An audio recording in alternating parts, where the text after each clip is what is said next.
تازه او مهم خبر ټاکل شوی چې د ولسمشریزو ټاکنو ګټونکی اشرف غني سبا دوشنبه د کاب 19 په ار کې او سیال عبدالله پر همدې ورځ په سپیدار ماڼۍ کې د ولسمشري د لوړې مراسم ترسره کړي.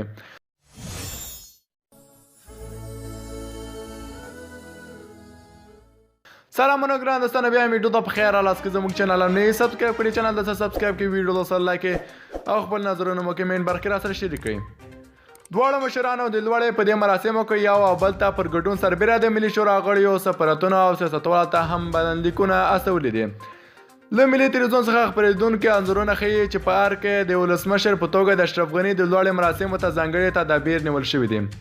ارګ ویلي چې د لوړې دغه مراسمو ته د پښتون ژغورنې غورځنګ د مخکښو غړیو محسن داوړ او علي وزیر په ګډون بهرنۍ او کورنۍ مېلمانه رابللي، خو پاکستانیو پولیسو هغوی د پېښور له هوایي ډګره بیرته ستانه کړي او کابل ته د تګ اجازه نه ده ورکړې، خو همه فعلا پاکستان بیرته اجازه ورکړه او محسن داوړ او علي وزیر بیرته د کابل په لور را روان دي.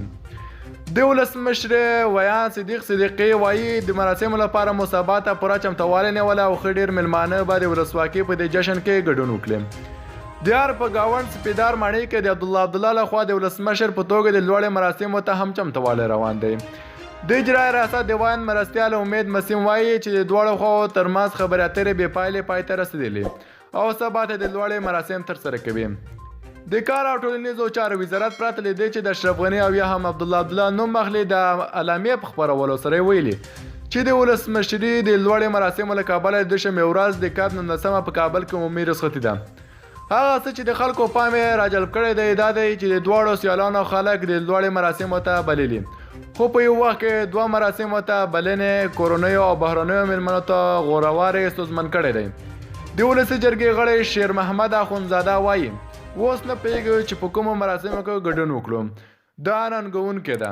د ولسي جرګې غړی نصیب مقبل ویلي په یو هېواد کې دوه ولسمشران اندېښنه زېږوونکي دي.